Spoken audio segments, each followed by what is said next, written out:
প্রিয় বন্ধুরা, গল্পের মহলে সকলকে স্বাগত।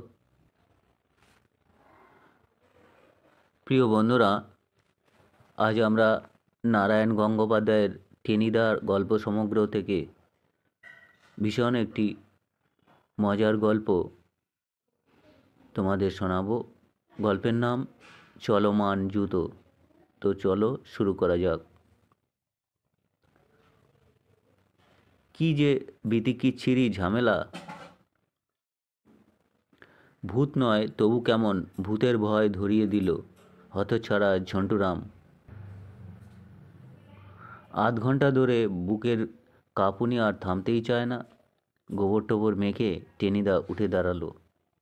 গোটা কয়েক অ্যায়সা অ্যায়সা কাঠপিঁপড়ের কামড় খেয়ে প্রাণপণে পা চুলকোতে চুলকোতে নামলো ক্যাবলা। আর মাইলখানেক বাই বাই করে দৌড়ানোর ফলে আমার পিলেটা পেট ফুঁড়ে বেরিয়ে আসতে চাইল। টেনিদাই সামলে নিল সকলের আগে। ঝন্টুরাম দাঁত খিচিয়ে টেনিদা বললে, তা অমন ভূতের মতো চেহারা কেন? কি করব খোকাবাবু, ভগবান বানিয়েছেন। ভগবান বানিয়েছেন ছো। টেনিদা ভেঙচি কাটল। ভগবানের আর খেদে কাজ ছিল না। ভগবানের হাতের কাজ এত বাজে নয়। তোকে ভূতে বানিয়েছিল, বুঝলি? হ্যাঁ। ঝন্টুরাম আপত্তিও করল না। এবার ক্যাবলা এগিয়ে এলো। তা এই ঝোপের মধ্যে ঢুকে বসেছিলি কেন? ঝন্টুরাম কতগুলো এলোমেলো দাঁত বের করে বলল, কি করব দাদাবাবু, স্টেশনে যাচ্ছিলাম, ভারী ঘুম পেয়ে গেল, তো ভাবলাম একটু ঘুমিয়ে নেই। তা ঘুমোচ্ছি তো ঘুমোচ্ছি, শেষে নাকের ভেতরে দু তিনটে মচ্ছর ঘুষে গেল। উঠে দেখি আপনারা আসছেন। আমি আপনাদের কাছে এলাম তো আপনারা ডর খেয়ে ऐसा কারবার করলেন। বলেই খ্যাক খ্যাক খিক খিক করে লোকটা ভুতুড়ে হাসি হাসতে আরম্ভ করে দিল। ক্যাবলা বলল, খুব হয়েছে, আর হাসতে হবে না। দাঁত তো নয় যেন মূলোর দোকান খুলে বসেছে মুখের ভেতর। চলো চলো, এখন শিগগিরই চলো, পথ দেখিয়ে নিয়ে চলো ঝন্টি পাহাড়িতে। সত্যিই চমৎকার জায়গা এই ঝন্টি পাহাড়ি। নামটা যতই বিচ্ছিরি হোক, এখানে পা দিলেই যেন গা জুড়িয়ে যায়। তিন দিকে পাহাড়ের গায়ে শাল পলাশের বন। পলাশ ফুল ফুটে আছে যেন ভারী সুন্দরভাবে। নানা রকম পাখি উড়ে বেড়াচ্ছে। কত যে রঙের বাহার তাদের গায়ে। সামনে একটা ঝিল, তার নীল জল টলমল করছে। দু চারটে কলমিলতা কাঁপছে। তার উপরে পানকৌড়ি টপাটপ করে ডুব দিচ্ছে তার ভেতরে। ঝিলের কাছেই একটা টিলার উপরে তিন দিকে বনের মাঝখানে মেসে পাশয়ের বাংলো। লাল ইটের গাঁথুনি, সবুজ দরজা জানলা, লাল টালির চাল। হঠাৎ মনে হয় এখানে যেন একরাশ পলাশ ফুল জড়ো হয়ে রয়েছে। দু চারটে সবুজ পাতা উকি দিচ্ছে তার ভেতর দিকে। এমন সুন্দর জায়গা, এমন মিষ্টি হাওয়া, এমন ছবির মতো বাড়ি, এখানে ভূতের ভয় রাম রাম হতেই পারে না। বাংলোর ঘরগুলো চমৎকার সাজানো। টালির চেয়ার, ডেক চেয়ার, আয়না, আলনা, কত কি খাটো খাটো জাজিম। আমরা পৌঁছানোর সঙ্গে সঙ্গেই ঝন্টুরাম দুখানা ঘরের চারখানা খাটে চমৎকার করে বিছানা পেতে দিল। বাংলোর বারান্দায় বেতের চেয়ারে আমরা আরাম করে বসলুম। ঝন্টুরাম ডিমের অমলেট আর চা এনে দিল। তারপর জানতে চাইল, খোকাবাবুরা কি খাবেন দুপুরে, মাছ না মুরগি? মুরগি! আমরা কোরাসে চিৎকার করে উঠলুম। টেনিদা আবার উস করে জিভের জল টানল। আর হ্যাঁ, চটপট পাকিয়ে ফেলো, বুঝলে? এখন বেলা 12টা বাজে।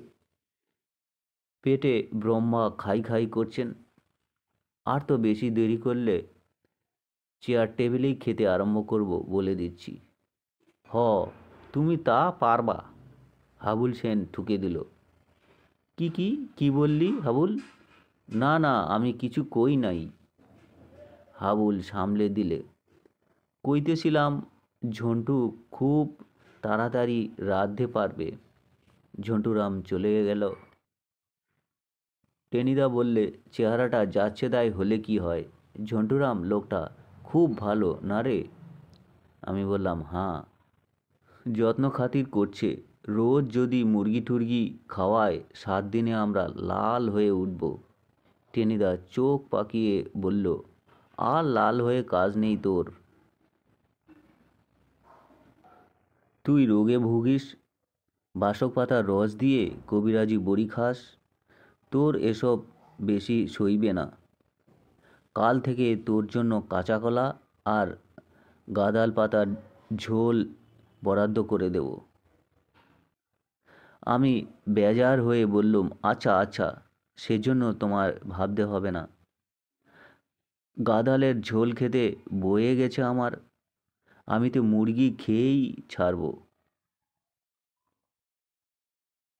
আর পরজন্মে মুরগি হয়েই জন্মাবি, ডাকবি ককরকর ককরকর। স্টুপিড ক্যাবলাটা বদ রসিকতা করলে।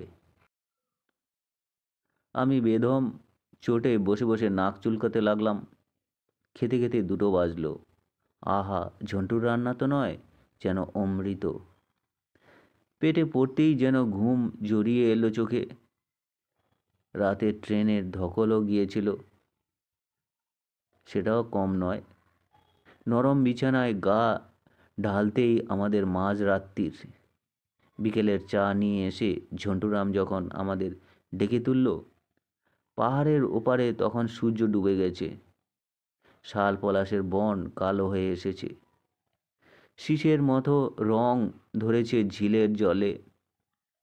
দুপুরবেলা চারিদিকে যেন মন মাতানো রূপ ভুলিয়ে দিয়েছিল, এখন তা কেমন থমথমে হয়ে উঠেছে।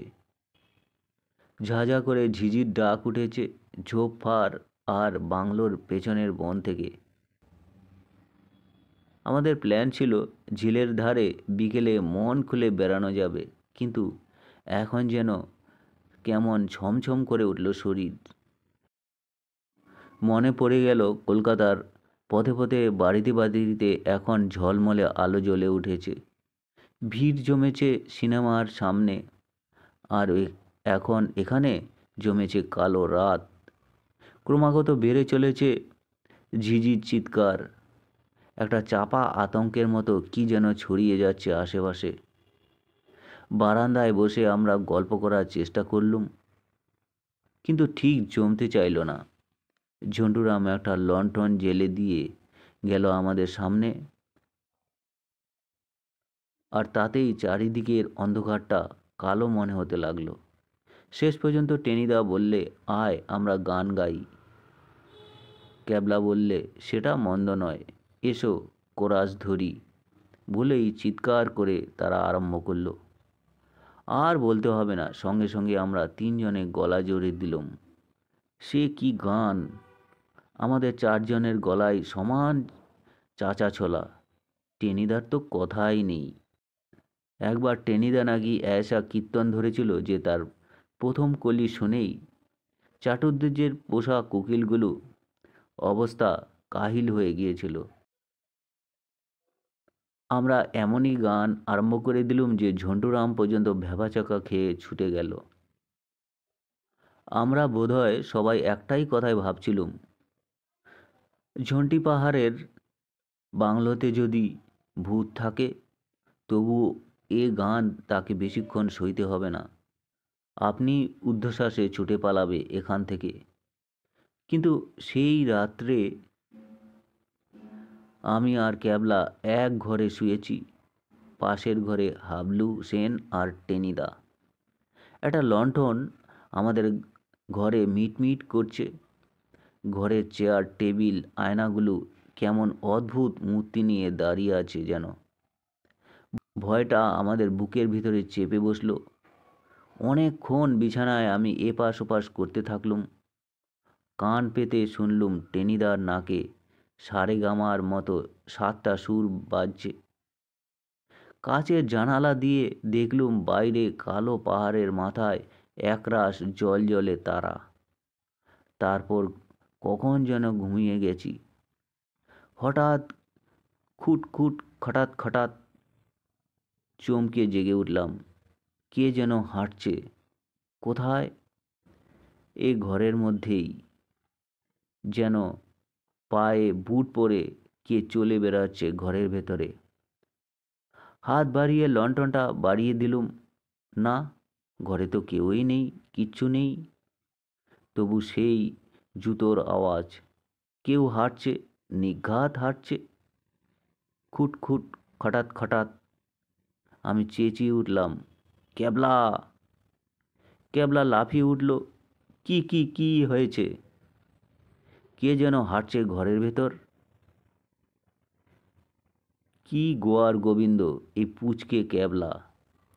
তক্ষুনি তারাক করে নেমে পড়ল মেঝেতে, আর সঙ্গে সঙ্গেই একটা ইঁদুর দূর দূর করে দরজার চৌকাঠের গর্ত দিয়ে বাইরে দৌড়ে পালালো। ক্যাবলা হেসে উঠল, তুই কি ভীতু রে প্যালা! একটা পুরনো ছেঁড়া জুতোর মধ্যে ঢুকে ইঁদুরটা নড়ছিল, তাই এই আওয়াজ। এতেই এত ভয় পেলি? শুনেই আমি ভীত দর্পে বললুম, যা যা, আমি সত্যিই ভয় পেয়েছি নাকি? বেশ ঠোঁটের মাথায় বললুম, ইঁদুর তো ছাড়, সাক্ষাৎ ব্রহ্মদত্তী যদি আসে। কিন্তু মুখের কথা মুখেই থেকে গেল আমার। সেই মুহূর্তে কোথা থেকে জেগে উঠল এক প্রকাণ্ড অমানসিক আর্তনাদ। যে গলা মানুষের নয়, তারপরেই আর একটা বিকট অট্টহাসি। সে হাসির কোনো তুলনা হয় না। মনে হলো পাতালের অন্ধকার থেকে উঠে এসেছে, আর তার শব্দে ঝন্টি পাহাড়ের বাংলোটা থরথর করে কেঁপে উঠছে। তো বন্ধুরা, এই ছিল আজকের গল্প। গল্পটি শুনে তোমাদের যদি ভালো লাগে, চ্যানেলটির পাশে থাকবে, সাবস্ক্রাইব করবে। ধন্যবাদ সকলকে।